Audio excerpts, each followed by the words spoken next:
मैं तपन कुमार जी, आप सभी का बहुत स्वागत करता हूँ हमारी वीडियो जिसमें आज बात करने वाला हूँ ओएस कमांड इंजेक्शन के बारे में। जी हाँ दोस्तों, आज हम ऐसे इंजेक्शन के बारे में बात कर रहा हूँ। बता दूँ मैं आपको जो सीरीज़ बनाई थी मैंने, जिसके अंदर हमारा प्रोग्रेस अगर बता दूँ मैं आपको, तो हमने पार्ट ट्रैवर्सल बहुत अच्छे तरीके से कर लिया है। एक्सेस कंट्रोल आप लोगों का मेरे साथ में कंप्लीट हो चुका है। ऑथेंटिकेशन मैंने आपको पूरा कंप्लीट करवा दिया है। एक्सप्लेनेशन के साथ में आपने हर एक चीज़ समझी और पूरा कंप्लीट करा है। ऐसे सारे आपका कंप्लीट हो चुका है। उसके अलावा फाइल अपलोड कंप्लीट हो चुका है आपका। तो इस सीरीज़ में अगर आप देखें तो बस आज का वीडियो, उसके बाद फिर एसक्यूएल इंजेक्शन कुछ वीडियोस रहेंगी और फिर आपका ये पूरा कोर्स जो रहेगा ना, जो पूरा बग हंटिंग का आपका पूरा कोर्स था पोर्ट सुगर लैब के ऊपर, वो पूरा आपने कंप्लीट कर लिया। तो सबसे पहले कॉन्ग्रेचुलेशन सारे मेरे भाइयों को जिन्होंने हमारे साथ में ये पर्टिकुलर पूरा कोर्स कंप्लीट करा है। विथ लॉजिकली हमने हर एक बग को समझा है, प्लस प्रैक्टिकली हमने हर एक चीज़ को करके देखा है। तो इसके लिए पहले कॉन्ग्रेचुलेशन मेरे सारे भाइयों को। ठीक है, तो चलिए आज के वीडियो में स्टार्ट करते हैं। आज हम बात करने वाले हैं ओएस कमांड इंजेक्शन। बड़ा ही अनोखा सा एक वल्नरेबिलिटी है जहाँ पे हम लोग एप्लीकेशन में कुछ कमांड्स डालते हैं और सर्वर पे जाके रन होता है, जिसकी वजह से आप अनऑथराइज इन्फॉर्मेशन किसी भी सर्वर से निकाल सकते हैं। जानते हैं इसके बारे में डिटेल के अंदर कि ना क्या होता है और कैसे वर्क करता है और कैसे आप इसको ढूंढ सकते हैं और कहाँ कहाँ पे ये आपको मिल सकता है। सब चीज़ों के बारे में बात करेंगे। वीडियो स्टार्ट करने से पहले मेरे सारे भाइयों से रिक्वेस्ट है कि एक बार प्लीज़ वीडियो को लाइक कर दें, और जिसको कोर्स करना है हमारे साथ 1-to-1, तो मैंने चैट बॉक्स में फॉर्म दे रखा है, या फिर अगर आप रिकॉर्डेड वीडियो देख रहे हैं वाला, तो उसके लिए मैंने कमेंट पे मैंने पिन कर रखा है हमारा कॉन्टैक्ट फॉर्म, तो आप वो भी भर सकते हैं हमारे साथ में 1-to-1 कोर्स करने के लिए। साथ में करियर गाइडेंस लेने के लिए भी आप फ्री में फॉर्म भर सकते हैं, जो मैंने चैट बॉक्स में पिन कर रखा है। चलिए ठीक है, वीडियो स्टार्ट करते हैं लाइक के साथ में। तो बात जो है वो है ओएस कमांड इंजेक्शन। पहले समझे, ओएस कमांड मतलब ऑपरेटिंग सिस्टम की कमांड्स जो है आप चला सकें। तो ये इंजेक्शन जो है ना, एक बहुत बड़ी कैटेगरी है जहाँ पे एचटीएमएल इंजेक्शन हो गया, एक्सएमएल इंजेक्शन हो गया, एक्सएमएल उसके बाद हमारा आपका एसक्यूएल इंजेक्शन हो गया। ऐसे बहुत सारे इंजेक्शन आते हैं। प्रोसेस स्क्रिप्टिंग भी उसी का ही एक पार्ट है और ओएस कमांड इंजेक्शन भी एक उसी का ही पार्ट है। तो यहाँ पे जहाँ पे हम पेलोड पे जहाँ हम एचटीएमएल कोड लगा रहे थे, या फिर मान लो हम जावास्क्रिप्ट लगा रहे थे, या फिर मान लो हम किसी टाइप का और पैरामीटर इंसर्ट कर रहे थे, यहाँ पे हमें ओएस के कमांड जो है इंजेक्ट करने। तो समझते हैं इसको। और OS command injection is also known as a shell injection. इसे हम क्या बोलते हैं, ये शेल इंजेक्शन की तरह भी काम करता है। पर यहाँ पे हम कोई शेल एक्सेस नहीं ले रहे, पर हाँ अपन जब डायरेक्टली कमांड्स रन करते हैं तो डायरेक्टली सर्वर पे रन करते हैं, जिसके थ्रू अपन सर्वर से कोई भी इन्फॉर्मेशन निकाल सकते हैं। ऐसा लगता है कि जैसे आपने शेल एक्सेस ले रखा है उस सिस्टम का। उसके अलावा it allows an attackers to execute operating system commands on the server. ये वल्नरेबिलिटी अलाउ करती है आपको कि आप एप्लीकेशन के थ्रू सर्वर पे जो है ना कमांड्स रन कर सके, ओएस लेवल के commands that is running an application. ये बेसिकली जो आप कमांड रन करने वाले हैं, ये उस सर्वर पे रन होगा जहाँ पे वो एप्लीकेशन होस्टेड है, जिसके थ्रू आप इस चीज़ को पास कर रहे हैं। And typically fully compromise the application and it's data. So basically ये जो वल्नरेबिलिटी रहती है, ये पूरी की पूरी एप्लीकेशन को कॉम्प्रोमाइज़ कर देगी और उसके डेटा को भी ये कॉम्प्रोमाइज़ कर देगी। Often an attacker can leverage an OS command injection vulnerability to compromise other part of the hosting infrastructure। अब क्योंकि आपका सिर्फ एप्लीकेशन हैक नहीं हुआ है, आप सर्वर लेवल से इंटरेक्ट कर रहे हैं। एक सर्वर पे मल्टीपल एप्लीकेशन होने की वजह से वहाँ पे आप उस होस्टिंग इंफ्रास्ट्रक्चर को भी आप इम्पैक्ट कर सकते हैं इस वल्नरेबिलिटी के through. And exploit trust relationship to pivot the attacks to other system within the organisation. Basically उस ऑर्गेनाइजेशन के अंदर ही अगर आप और अटैक करना चाहें तो आप इसके थ्रू कर सकते हैं, क्योंकि आपको पता है कि अगर मैं अपने ऑपरेटिंग सिस्टम पे कोई काम कर रहा हूँ तो ऑब्वियसली बात है मैं आपके नेटवर्क की सर्विसेज को भी एक्सेस कर सकता हूँ, आपके नेटवर्क के अंदर भी दूसरे सिस्टम को भी पिंग कर सकता हूँ, उनसे डिटेल ले सकता हूँ, उनके एनबीटी स्टैट करके मैं डिटेल्स चेक कर सकता हूँ। बहुत सारी चीज़ें हैं हमारे पास करने के लिए अगर नेटवर्क के अंदर ही लगता है तो चलिए जानते हैं इसका और इम्पैक्ट क्या होता है, कैसे ये वर्क करता है और कैसे आप आइडेंटिफाई करें। ठीक है, तो यहाँ पे अपने पास ऑप्शन दे रखा है। थोड़ा सा मैं जूम आउट करता हूँ ताकि मुझे नज़र आ जाए ये। एक सेकेंड। चलो बहुत बढ़िया, कंटिन्यू करते हैं। तो देखो यहाँ पे क्या दे रखा है कि आपको सबसे पहले समझने की क्या ज़रूरत है कि भाई अगर आप कोई कमांड इंजेक्शन करने वाले हैं तो पेलोड में मुझे क्या डालना है, दैट इज़ मोर इंपॉर्टेंट। तो देखो यहाँ पे क्या दे रखा है, यूजफुल कमांड्स दे रखे। इसलिए आपने देखा होगा काफ़ी टाइम पे जब अगर आप कहीं पे ट्रेनिंग कर रहे हैं या फिर कहीं से आप कोर्स कर रहे हैं, तो वहाँ पे पहला प्रोसेस जो आता है ना, वो आता है फुटप्रिंटिंग, जहाँ पे आप किसी भी टारगेट के बारे में इन्फॉर्मेशन निकालते हैं।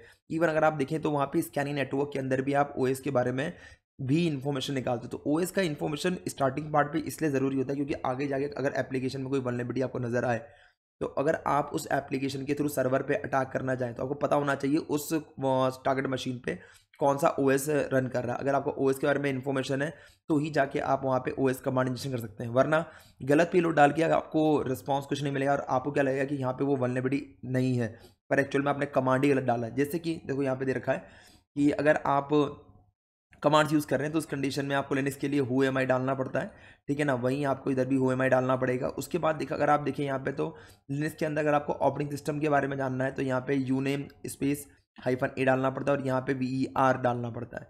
ऐसे ही अगर आपको नेटवर्क की कॉन्फ़िगरेशन जानना है तो यहाँ पे आपको IF कॉन्फ़िग डालना पड़ता है और यहाँ पे IP कॉन्फ़िग स्लैश ऑल देना, स्पेस देखिए स्लैश ऑल देना पड़ता है, जहाँ पे वो मैक एड्रेस के बारे में भी इन्फॉर्मेशन आपको दे देगा।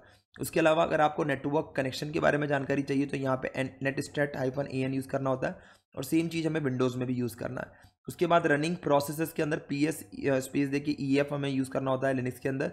यहाँ पे टास्क लिस्ट करना होता है। अब देखिए यहाँ पे तो कुछ कमांड जो है सिमिलर है, पर कुछ कमांड जो है वो डिफर भी करते हैं, तो इसलिए ट्राई करें जो कॉमन कमांड है वही आप ट्राई करें। डजेंट मैटर कि सामने वाला सिस्टम जो है वो विंडोज़ है कि लिनक्स है। तो जैसे whoami जो है कॉमन कमांड है, आप दोनों पर ट्राई कर सकते हैं, तो वो चीज़।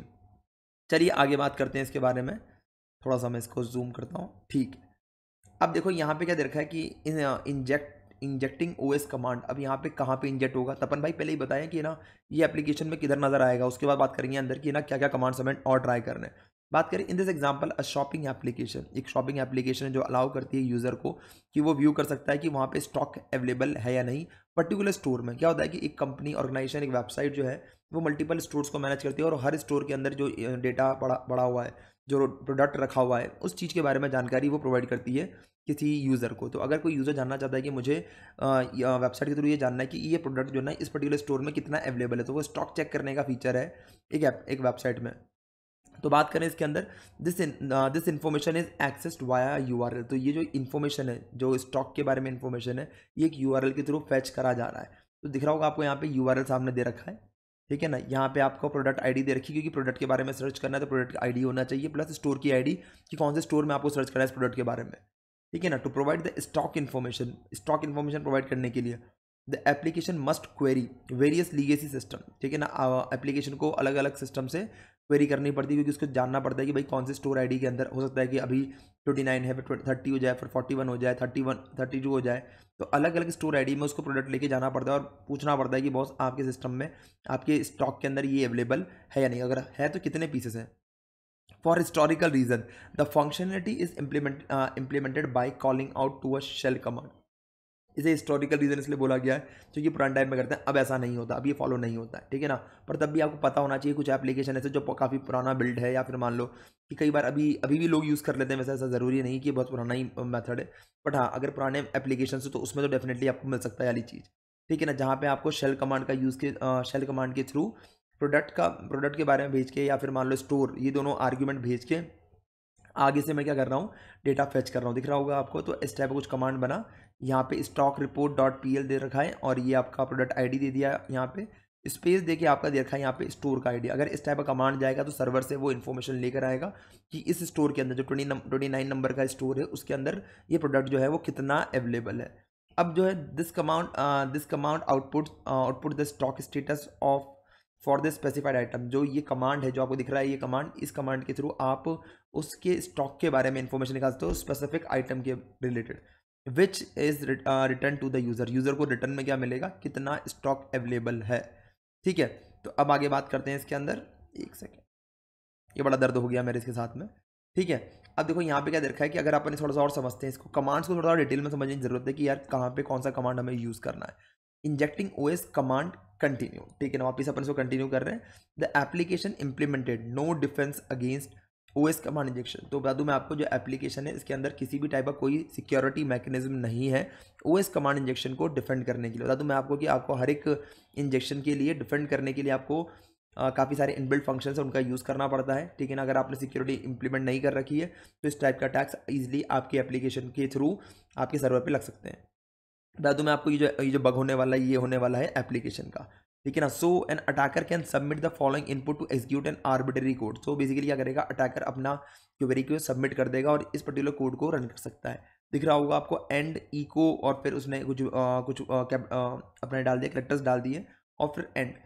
If this input is submitted in the product ID, अगर इन केस जो अभी मैंने पेलोड दिखाया आपको सामने टॉप ऊपर वाला, अगर मैं इसको सबमिट करता हूँ कहाँ पे, प्रोडक्ट ID के अंदर। एक और चीज़ मैं ले लूँ यहाँ से, ठीक है। हाँ, तो अगर मैं दिखाऊँ आपको, तो यहाँ पे अगर मान लो इन केस मैं इस चीज़ को सबमिट करता हूँ, ठीक है ना, कहाँ पे, आपके हाँ, इसको इसको सबमिट करता हूँ अगर मैं प्रोडक्ट आईडी के अंदर, तो उस कंडीशन में क्या है कि आपको कुछ आउटपुट मिलेगा नहीं मिलेगा, चेक करते हैं। The command executed by the application is, जो कमांड एग्जीक्यूट होगा वो क्या होगा, वो ये होगा, ये वाला पार्ट, ठीक है। क्योंकि अब देखो यहाँ पे ये कमांड क्यों एग्जीक्यूट हुआ है, क्योंकि एंड तो हमारा आ गया, एंड एंड था, हमने कुछ ने डाला है, इसका स्पेस देके इको और स्पेस देके मैंने कुछ कैरेक्टर्स डाल दिए, स्पेस देके मैंने एंड डाल दिया, ये चीज़ मैंने डाला है। ये बेसिकली था मेरा प्रोडक्ट आईडी, ठीक है ना। जैसे प्रोडक्ट आईडी, ये हमारा प्रोडक्ट आईडी था, ओके, प्रोडक्ट आईडी था ये मेरा, ठीक है। तो मेरा प्रोडक्ट आईडी था ये, एक सेकेंड, ठीक है, प्रोडक्ट आईडी हो गया मेरा। उसके बाद जो ये 29 है, यहाँ पे मेरा स्टोर आईडी हो गया हमारा, ठीक है। अब देखो यहाँ पे क्या बोल रखा है इसने, द इको, एक सेकेंड, हाँ, अब देखो यहाँ पे क्या बोला हुआ है, और नीचे आता हूँ मैं, ठीक है। The eco command causes the supplied string to be echoed in the output. तो क्या दे रखा है कि इसके अंदर इको के बाद आप जो भी लिखोगे वो ऑटोमेटिकली रिफ्लेक्ट होकर मेरी स्क्रीन पे आ जाएगा। जैसे मैंने इको टाइप करा, इको टाइप करते ही जो आगे नेक्स्ट वाला लिखा हुआ है वो मेरी स्क्रीन पे प्रिंट हो जाएगा। This is the very useful to this is a very useful way to test for some type of O S command injection. ये बहुत यूजफुल तरीका है ओ एस कमांड इंजेक्शन को चेक करने का। अगर डायरेक्टली आप कमांड्स डालना शुरू कर देंगे, हु एम आई डाल दिया, आई एफ कॉन्फिग डाल दिया, तो माइट बी पॉसिबल आपका फायरवॉल जो उसको ब्लॉक कर दे। पर अगर आप इस टाइप का नॉर्मल सा इको स्पेस देके अपन कुछ वर्ड डाल अल्फ़ाबेट डालेंगे तो शायद इसको ब्लॉक ना करे वो। And the end character is a shell command separator. तो बेसिकली एंड कैरेक्टर जो दे रखा है इसके अंदर वो क्या है, हमारा शेल कमांड सेपरेटर है।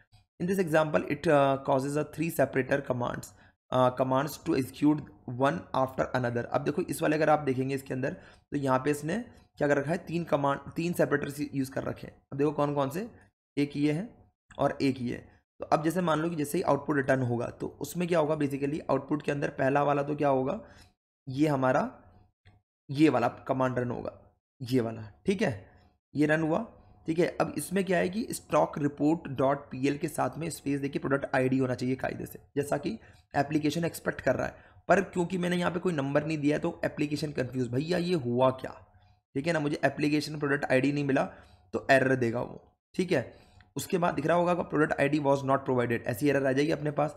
उसके बाद क्योंकि मैंने इको यूज़ करा है तो मेरे सामने जो मैंने कंटेंट डाला था, जो मैंने करेक्टर डाले थे, वो प्रिंट होकर आ जाएगा। और थर्ड वाला जो दे रखा है यहाँ पे वो क्या है, 29। और 29 जो है बाय डिफॉल्ट अगर आप 29 डालोगे बिना stock report dot P L space देके फिर आपके प्रोडक्ट आईडी के बिना आप डालोगे तो उसको लगेगा 29 भी एक कमांड है, वो रन करने की कोशिश करेगा, पर क्या दिखाएगा वो, कमांड नॉट फाउंड। सो इसका मतलब हमें क्या समझ में आया कि जो मैंने पूरा का पूरा मेरा पेलोड डाला उसने इसको 3 पार्ट में डिवाइड कर दिया। पहला वाला प्रोडक्ट के लिए चला गया, सेकेंड वाला इको हो गया, थर्ड वाला कमांड ही नहीं मिला। तो अगर मान लो आपको कुछ इस टाइप का मैसेज आपको दिख रहा होगा यहाँ पे आता है तो समझ जाओ कि बॉस मेरा जो एंड है ना वो रन कर रहा है और इसके थ्रू मैं डायरेक्टली सर्वर से कम्युनिकेट कर पा रहा हूँ। ये बहुत इंपॉर्टेंट बात है कि मुझे ये जानना है कि क्या जो मेरा इनपुट है वो सर्वर से डायरेक्टली कम्युनिकेट कर पा रहा है नहीं कर पा रहा। अगर नहीं कर पा रहा तो उस कंडीशन में इस कमांड को रन नहीं कर पाऊंगा, और अगर कर पा रहा हूँ तो मैं मॉडिफाई कर पा रहा हूँ, तो मेरे जो कमांड्स है वो चल रहे हैं, जो मैंने इको डाला है वो चला है, क्योंकि मैं डायरेक्टली इंटरेक्ट कर पा रहा हूँ सर्वर से, ठीक है। तो अब देखो यहाँ पे क्या दे रखा है कि 3 line, the three lines of output demonstrate that। अब 3 लाइन जो है आउटपुट की क्या डेमोस्ट्रेट करती है, the original report stock report dot P L command was executed without its expected argument. क्योंकि हमने stock report dot P L मैंने एग्जीक्यूट करा पर उसका एक्सपेक्टेड आउटपुट क्या था, मतलब उसकी एक्सपेक्टेशन क्या थी कि मुझे तुम प्रोडक्ट का नंबर दो ताकि मैं ढूंढ सकूँ, प्रोडक्ट नंबर उसको मिला ही नहीं। सो रिटर्न एन एरर मैसेज, तो उसने एरर मैसेज डाल दिया कि product ID was not provided, क्योंकि उसका एक्सपेक्टेड क्या था, प्रोडक्ट आईडी मिलना चाहिए। The injected eco command was executed and the supplied string was echoed in the output. जो इको हमने रन करा, इको के साथ में जो आपने इनपुट डाला था स्ट्रिंग, वो रिफ्लेक्ट बैक होकर मेरे आउटपुट में आ गई।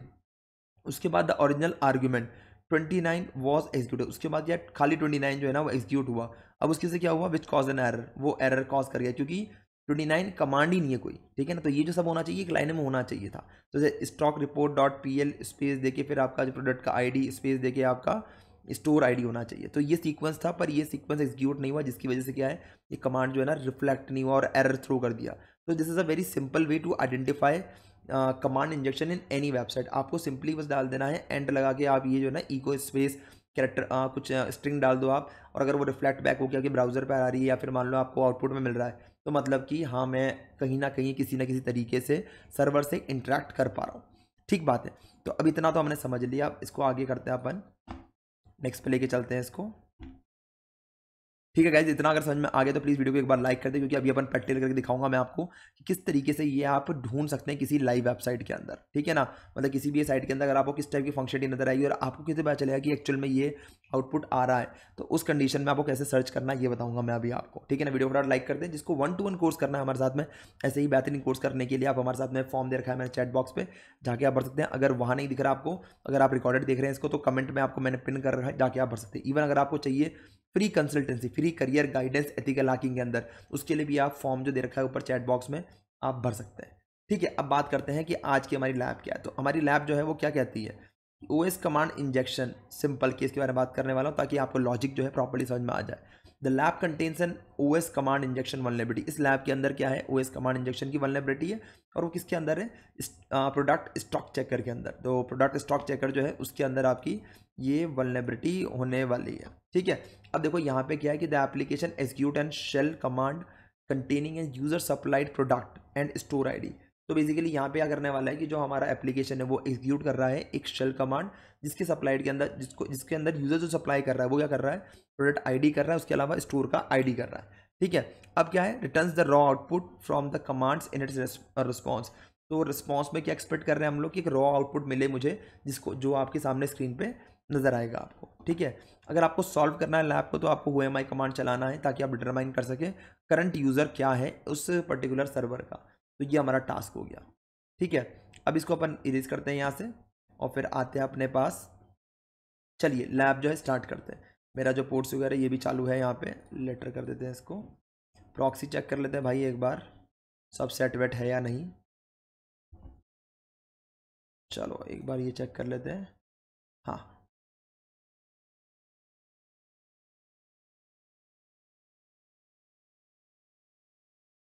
ठीक है, यहाँ पर आना शुरू हो गया है।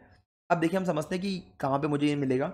जब भी आप कोई डेटा इनपुट कर रहे हैं और वहाँ से रॉ के अंदर आपको सर्वर की तरफ से कुछ आउटपुट मिल रहा है, तो वहाँ पे आप एक बार ना ओएस कमांड इंजेक्शन जो है चेक कर सकते हैं। अब दिख रहा होगा आपको यहाँ पे काफ़ी सारे मेरे प्रोडक्ट्स दे रखे हैं, उसमें से कोई भी प्रोडक्ट मैं चूज़ करूँगा। जैसे बता रखा है कि मुझे प्रोडक्ट के स्टॉक चेक करने पे, तो प्रोडक्ट आईडी भी जाएगा और स्टोर आईडी जाएगा। तो पहले प्रोडक्ट मैं ओपन कर लेता हूँ, तो मेरा प्रोडक्ट जो है वो ओपन हो चुका है। नीचे आ रहा दिख रहा होगा आपको, यहाँ पे लंदन में चेक करना है, पेरिस में चेक करना है, कि मिलान में चेक करना है। ये तीनों ऑप्शन दे रखा है, और चेक स्टेटस का ऑप्शन दे रखा है। तो मैं लंदन में चेक करता हूँ और चेक स्टेटस पे क्लिक करता हूँ। जैसे मैंने चेक स्टेटस पे क्लिक करा, क्लिक करने के बाद अगर मैं देखूँ यहाँ पे, तो मुझे आउटपुट में क्या नज़र आ रहा है, दिख रहा होगा 43 यूनिट। तो बेसिकली एक नॉर्मल सा रिस्पॉन्स मिला है, एक रॉ रिस्पॉन्स मिला है मुझे।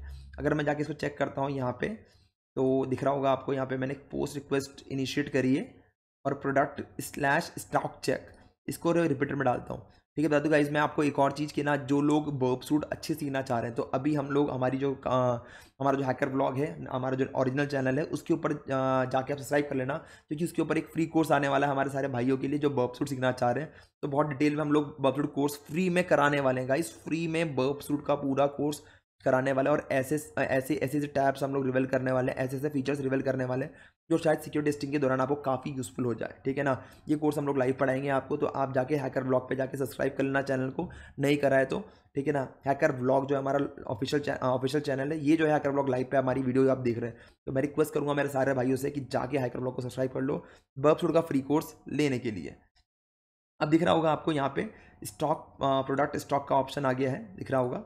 नीचे अगर मैं जाऊँ तो आर्ग्यूमेंट में क्या सप्लाई हो रहा है, यहाँ पे स्टोर आईडी जा रहा है और मेरा प्रोडक्ट आईडी जा रहा है। ठीक है ना, तो दिख गया होगा आपको यहाँ पे इस जगह जो है ना, मेरा प्रोडक्ट आईडी जा रहा है और स्टोर आईडी जा रहा है। ठीक है, और चलिए अब एक बार इसको देख लेते हैं अपन। अब यहाँ पे मैं क्या करने वाला हूँ, ठीक है, अब मैंने यहाँ पे रिक्वेस्ट करा, सेंड करा। सेंड करने का तो अगर मैं देखूँ यहाँ पे, तो मुझे 43 नॉर्मल सा रिस्पांस मिल रहा है। इसमें मुझे कोई बहुत कुछ चीज़ नहीं मिल रही है। तो मतलब कि मेरे को एक पॉसिबिलिटी की जहाँ पे मुझे रॉ इन्फॉर्मेशन मिल रही है, तो यहाँ पे मैं एक बार जो मेरा है कौन सा वाला कमांड हमारा ओएस कमांड इंजेक्शन ट्राई कर सकता हूँ। ठीक है, तो आप चाहें तो यहाँ ट्राई कर लें। ठीक है, और उसके बाद फिर हु एम आई, ठीक है, एक बार ट्राई करके देख सकते हैं आप यहाँ पे। अब देखो यहाँ पे दे दिया उसने who am I help of more information. अब क्या करना है अपन को, यहाँ से इसको हटा देना है, ठीक है, और फिर ट्राई कर सकते हैं। बता दूं मैं आपको कि जो लैब में दे रखा है वो तो आपको ट्राई करना है, पर आपको इफ बट पर सारे ट्राई करने हैं ताकि आपको हर एक यूज़ के समझ में आ जाए। बहुत सारे स्टूडेंट करते हैं क्या है, जो लैब में बताया गया स्टेप बाय स्टेप उसे ही फॉलो कर देते हैं और सोचते हैं लैब सॉल्व होगी। नहीं, आपको हिट एंड ट्रायल सारे मेथड करने पड़ेंगे, क्योंकि लाइव में जाके मतलब लाइव में जब जाओगे तो वहाँ पे सीधे ही रखा हुआ नहीं होगा आपको, तो आपको हर एक चीज़ हटा हटा के चेक करोगे, अच्छा ये हटाया तो यहाँ पे नहीं लग रहा, ये हटाया तो यहाँ नहीं लग रहा, इधर लगाया तो वो नहीं लग रहा, ठीक है। फिर यहाँ पे आके आप चेक करो। अब देखो ये रिस्पॉन्स लेने में टाइम ले रहा है, चेक कर लेते हैं एक बार। मतलब आपको प्रोडक्ट आईडी में ट्राई करना। अब बता दूं मैं आपको कि ज़रूरी नहीं कि हमेशा एक ही जगह आपका। अब देखो यहाँ पे दे रखा है कि स्टोर आईडी आपका मिसिंग है, ठीक है, तो इसको आप इस साथ हटाओ, ठीक है। यहाँ जाके आप हु एम आई, अब ये बताऊँ मैं करवा क्यों रहा हूँ आपको, ताकि आपको पता चल सके कि यहाँ पे मोर देन वन ऑप्शंस भी होते हैं हमारे पास, ठीक है ना। अगर आपके एक पैरामीटर दो तीन सब पैरामीटर सप्लाई हो रहा है तो ज़रूरी नहीं कि एक ही पैरामीटर मिले, ठीक है ना। तो आपको हर एक पैरामीटर को चेक करना पड़ता है उस बग के रिलेटेड। इसलिए आपने देखा होगा जब भी हम एफर्ट निकालते हैं किसी वेबसाइट को टेस्ट करने का, तो हम चेक करते हैं कितने इनपुट फील्ड है गाइस, क्योंकि जितने इनपुट फील्ड होंगे उतने पैरामीटर, उतनी बार आपको पैरामीटर्स नए नए पेलोड्स ट्राई देखने पड़ेंगे। और बता दूं मैं आपको कि अगर आपको एक पूरे यूआरएल में 10 पैरामीटर पास हो रहे हैं तो हो सकता है कि उन 10 में से 2 के अंदर ही हो और आपको पर चेक 10 में करना पड़ेगा, क्योंकि आपको नहीं पता ना कौन सा पैरामीटर बग निकल सकता है, तो इसलिए। और ये जैसे मैंने कहा तो मेरी यहाँ पे जो है लैब जो है सॉल्व हो चुकी है, दिख रहा होगा, ठीक है। तो लैब अपनी यहाँ पे सॉल्व हो चुकी है, तो यहाँ पे मुझे यूज़र नेम जो है मिल गया है। तो इसके थ्रू आप जो है क्या कर सकते हैं, ओएस कमांड इंजेक्शन कर सकते हैं। पर आपको जैसे बताया मैंने, लैब को जो दे रखा है वो तो फॉलो करना ही है, साथ में आपका इफ बट पर जो है वो पूरा ट्राई करना है, ताकि आपको पता चल सके कि ना अगर मान लो मुझे लाइव में मिलेगा तो मुझे कैसे हंट करना है, मुझे कैसे ढूंढना है। और जितने पैरामीटर आपको सब में ही ट्राई करना पड़ता है, क्योंकि हो सकता है कि पहले पैरामीटर में हो सकता है, सेकंड पैरामीटर में किस में आपको नहीं पता, ठीक है ना। तो ये चीज़ बहुत इंपॉर्टेंट होती है आपको चेक करने के लिए। आई होप आपको हमारी ये वीडियो बहुत अच्छे से समझ में आई होगी, और अच्छा लगा तो प्लीज़ वीडियो को लाइक करना ना भूलें, साथ में सब्सक्राइब जरूर करना चैनल को अगर आप नए हैं तो।